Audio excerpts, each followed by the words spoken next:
Hey, it's Matt Frazier here with No Meat Athlete, and I've got some really good stuff for you today. But first, I just wanted to quickly say thanks for taking the time to watch this video and for the incredible response to the PDF report earlier this week. And if you missed that report, it was called 15 Training Mistakes That Can Crush Your Half Marathon Dreams. And it really focused on avoiding injury and what you can do to avoid injury. So like we were talking about, increasing your long run mileage. How fast can you safely do that? And what speed should you be running those long runs at? And how can you recover from your workouts? So all that kind of stuff that a lot of people miss, they just kind of ignore when they first dive into half marathon training. So you should be proud that you're taking the time to actually read this stuff, watch this video, and just get a little bit more educated before you dive into it. So anyway, that report has gotten like 2,000 downloads, which is just amazing, and tons of great comments on the page there. Some people said they had just signed up for their first half marathon. Other people had said that maybe they had run one in the past, but it didn't go so well, and now they just wanted to improve upon that. So I really appreciate that, and I hope you leave comments on this video too to let me know what you think. So anyway, what we're going to talk about today is one of my favorite topics, and it's kind of these like the mental tricks that can give you a psychological edge in your training, where if your goal just seems really far off right now or even impossible, these are the kind of things that are going to pull you in that direction so that you don't have to spend all this time getting yourself amped up and battling motivation problems. If you do these psychological things right, it's going to be a whole lot easier. And one of the reasons this is one of my favorite topics is because I'm really not a natural runner at all. Just back when I was in high school, I remember I went out for a soccer team, and after 3 days of the tryouts, I just totally quit because I couldn't stand all this running we had to do. When in fact it was probably like 2 miles of running, but around the field, around the woods, and I was just not very good at it. It hurt, and I literally just hated it. And then I specifically remember another time. This was like in the very beginning of college. I was just getting into like fitness, and I love lifting weights, and I was doing this kind of cardio stuff for fat burning. And I think I was like a mile and a half or so into one of my first, I think it was like a 2-mile run. And I just remember thinking, man, if this is what it feels like to burn fat, and this is what you have to feel like, this kind of discomfort and pain to be fit, then I'm never going to last because I just can't do this. Like it's not worth it to me. So anyway, if I went from there to where I am now, which is running half marathons, ultra marathons, and I even qualified for the Boston Marathon, which took a time of 3 hours and 10 minutes in a marathon, when my first one had taken me almost 5 hours. So the way I got there had nothing to do with some innate running talent, as I hope you can believe that. Had everything to do with this idea of getting your head in the right place, so that you are pulled in the direction that you're trying to go without having to put forth all this mental energy and tire yourself out just thinking about it. So let's get into that right now. So the first big thing you want to do is pick a specific concrete goal and then commit to it. If for you committing is just saying it over and over in your head, that's totally fine. I prefer to write things down. I think that's a little bit stronger, but do what works for you. And the reason you want concrete here is because when you have something concrete in your mind, it gives it something to latch onto, so that then it motivates you to get out there and work for it. And the time aspect, of course, makes it harder to procrastinate. So if your goal is just something like, I want to start running so that I can learn to run farther, that's not a very good goal because there's no time aspect to it. So then it's like, why get out there and run today versus starting next week or starting next month? And then of course that becomes next year. So you definitely want a time aspect associated to it.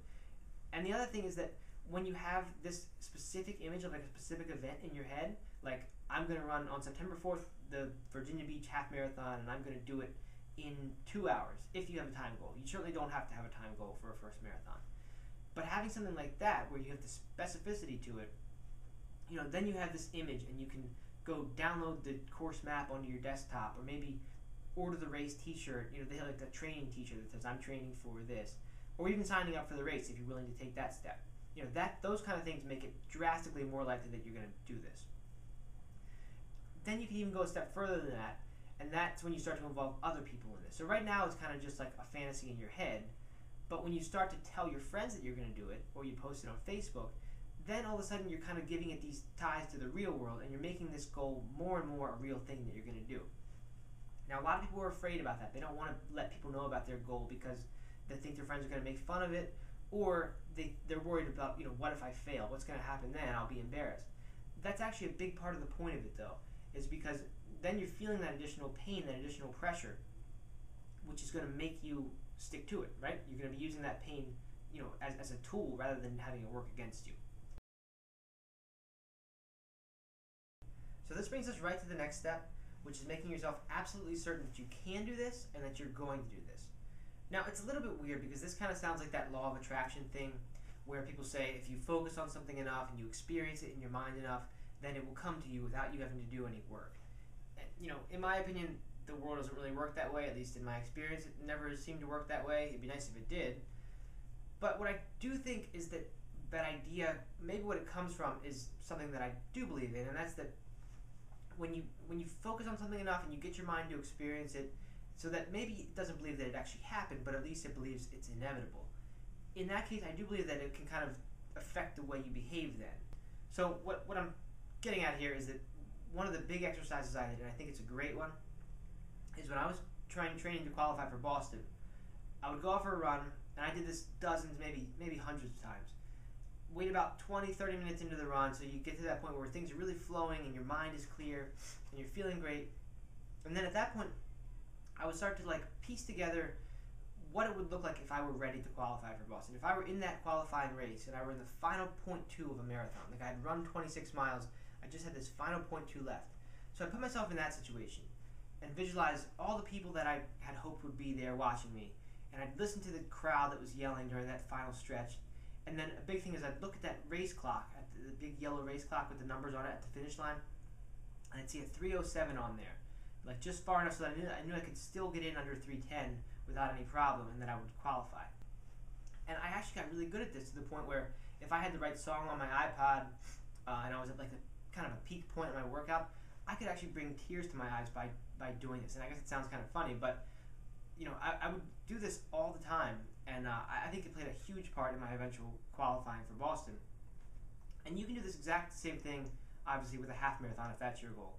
What you should do, put yourself in that situation, where you've run 13 miles and you have 0.1 left, and just envision it as you'd like to envision it. It doesn't have to be maybe exactly accurate, but just imagine, put yourself in the situation, get yourself to just experience this, more than just vision. Think about what it would sound like.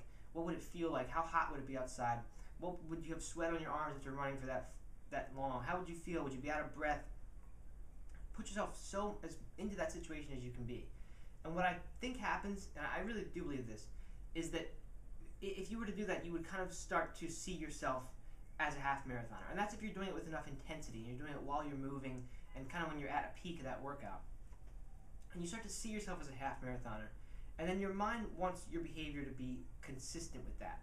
If then you get in a situation where it's raining, maybe you're 5 weeks into your training and it's been going great, but all of a sudden it's a rainy day and for some reason you're just not feeling it today and you really want to just sit there and watch TV instead of going out for your workout tonight, maybe you'll start to do that, and then your mind all of a sudden is going to just kind of interrupt it and say, that's not what you do. You're a half marathoner, because it's experienced that so many times. And it knows that a half marathoner is someone who's not going to miss that workout. They're going to get out there and make it happen. Okay, so let's say you've done those first two steps. You've set this clear, concrete goal, and then you've started to visualize or rehearse it so that you can begin to feel just what it would be like to achieve this half marathon goal of yours. There's still the problem that a lot of people experience that gets them hung up, and that's when this little question, this what if I fail question, pops into their head. Now, if you feel that, I don't really blame you, because a lot of people do. And it seems like what happens is that as we start off with kids, we don't really have this big fear of failure, but then something goes wrong in our lives, we have a big failure moment, and then after that we get scared. We don't want to take that risk of having that anymore. So we start doing things that don't really have any failure possibility associated with them, which is probably why watching TV is so popular, because you watch a sitcom, there's not too much doubt about what the outcome of that's going to be. I mean, you're not going to fail at watching TV, so that's why people do it. You got to get past it though. I mean, you got to realize that people who are successful at things, who are the biggest successes, they're the ones who are having most of the failures, and that's just because they're willing to take those risks. So if you're not willing to take those failures, you're not going to have big successes either. A half marathon is a failure success type thing. It's not like a watching TV thing. So you've got to get over this fear of failure. Then the question becomes, how do you do that? So the best way I know, and really the only way I've ever done, is by practicing it. And when I say practice, I mean letting yourself actually feel that failure. So I don't mean going out there and intentionally failing at something. I just mean entering into something, such as a training program for a race, where failure is a possibility. You might not make it for whatever reason. Maybe you'll just get too tired. Maybe you'll train great and you'll get too tired during the actual race. And that's a scary thing, but you kind of just have to go in there with this attitude of, I'm going to try something, it might not work out, and if it doesn't, I'm not going to take it too personally. So my example for this one is, again, the Boston qualifying thing. So one summer, I had an entire summer to train for a race, the Baltimore Marathon, and I was just getting to the point where I was learning how to train without getting hurt. So I had a lot of confidence going into this that if I could go through this whole summer without pain, as I thought I could, then I could really take a lot of time off my current best, which was a 3:36 at the time. So I needed to take 25 minutes off, but I thought I could do it to get down to 3:10. So everything went well. I did my normal thing of convincing myself that it was going to happen. I invited people to the race. I told everyone I was going to qualify here. And then the race day came, and I started running with the pace group, where if you've been to a marathon ever or a half, there's a person who holds up a stick often at these bigger races that has a sign on top, and that person will run a certain pace, and people can stay with them if they're trying, say, to qualify for Boston or to run any sort of goal. There's a 4-hour group, there's a 3:30 group, all different time groups. So I stayed with the 3:10 group for about half the race. Felt really, really good going in. Still totally thought it was going to happen. And then mile 16 or so, things were really starting to slow down. My legs were getting heavy, started to have some doubts, and I stopped for a little bit of water. And I think I just waited a little bit longer than the group did, because they somehow got about 15 or 20 seconds ahead of me.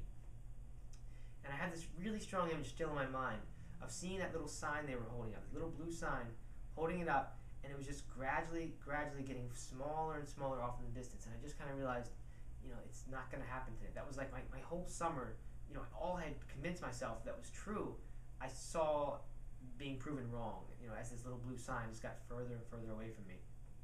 So, that image is still in my head, and that was a tough moment. That was a disappointing moment. That was when I realized that, I am failing right now. And all my friends, a lot of people were here to watch me do this. But then after that, a funny thing happened. All of a sudden, I really didn't care anymore that I had failed. And I was just worried about finishing the race, which I did. And it wasn't a great race for me because I had paced myself badly. I went way too fast in that first half. And, I ended up with a 3:25. So at first I was kind of sad about that. I just kind of thought, well, that was 15 minutes worse than I wanted to do today. But then as people started to come congratulate me, these people who I'd invited to the race, and I started to think about it, it sunk in, and I was like, wait a minute, I just ran 10 or 11 minutes faster than my previous best time, and I had all these people out here to watch me do it. These people just watched me run a 3:25 marathon, most of whom will never run a marathon in their life. I just did something great in front of a bunch of my friends.